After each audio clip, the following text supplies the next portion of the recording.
प्यारे बच्चों, कक्षा 6 के भूगोल विषय में आज तीसरा अध्याय अक्षांश एवं देशांतर, इसके अंतर्गत आज ग्लोब, पृथ्वी का प्रतिरूप तथा अक्षांश रेखाओं का अध्ययन करेंगे। तो देखिए, ग्लोब पृथ्वी का प्रतिरूप।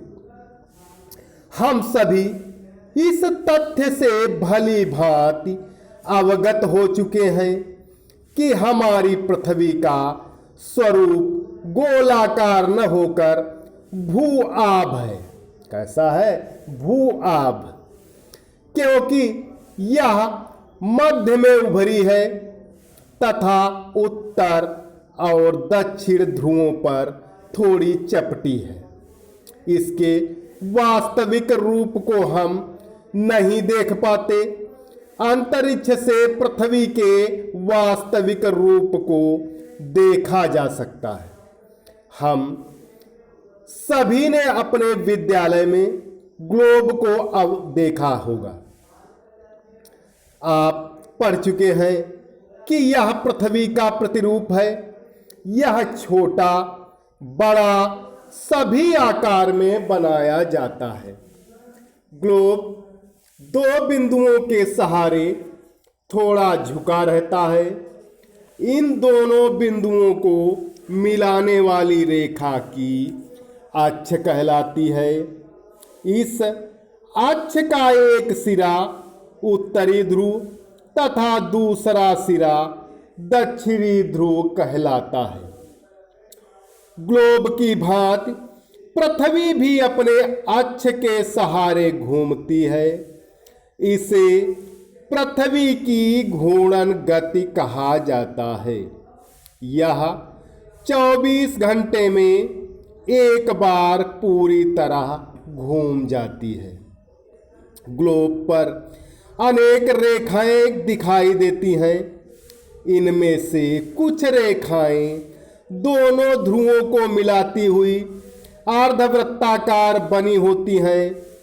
इन रेखाओं को देशांतर रेखा कहा जाता है। इस प्रकार कुछ रेखाएं देशांतर रेखाओं को काटती हुई बनी होती हैं। इन रेखाओं को अक्षांश रेखाएं कहते हैं। इन रेखाओं के द्वारा हम संसार के विभिन्न स्थानों की अवस्थिति जानते हैं। ग्लोब या मानचित्र में इन रेखाओं का अत्यधिक महत्व है।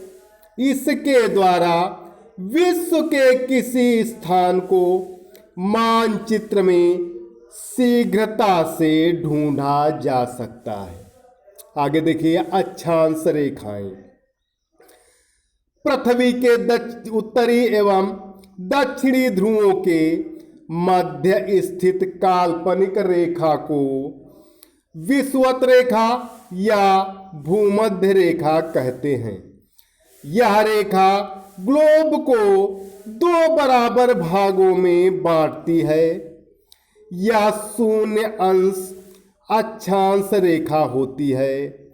इस रेखा के उत्तर में स्थित पृथ्वी के आधे भाग को उत्तरी गोलार्ध तथा दक्षिण में आधे भाग को दक्षिणी गोलार्ध कहते हैं।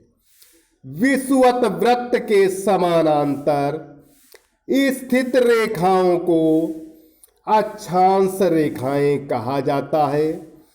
पारिभाषिक रूप में से विषुवत रेखा के मध्य से उत्तर या दक्षिण किसी स्थान की कोणिक दूरी को अक्षांश कहते हैं और समान अक्षांश वाले स्थानों को मिलाने वाली रेखाएं अक्षांश रेखाएं कहलाती हैं। अक्षांश रेखाओं को अंश में व्यक्त किया जाता है। विषुवत वृत्त शून्य अक्ष अक्षांश रेखा है। विषुवत वृत्त से उत्तरी ध्रुव तक 90 अक्षांश रेखाएं बनती हैं। तथा दक्षिणी ध्रुव तक भी 90 अक्षांश रेखाएं बनती हैं। विषुवत रेखा से उत्तर में स्थित अक्षांश रेखाओं को उत्तरी अक्षांश तथा विषुवत रेखा से दक्षिण स्थित अक्षांश रेखाओं को दक्षिणी अक्षांश कहा जाता है।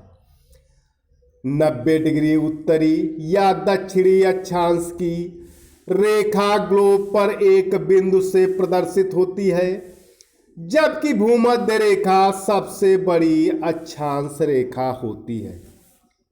इस प्रकार भूमध्य रेखा से ध्रुवों की ओर अक्षांश रेखाओं की लंबाई क्रमशः कम होती है।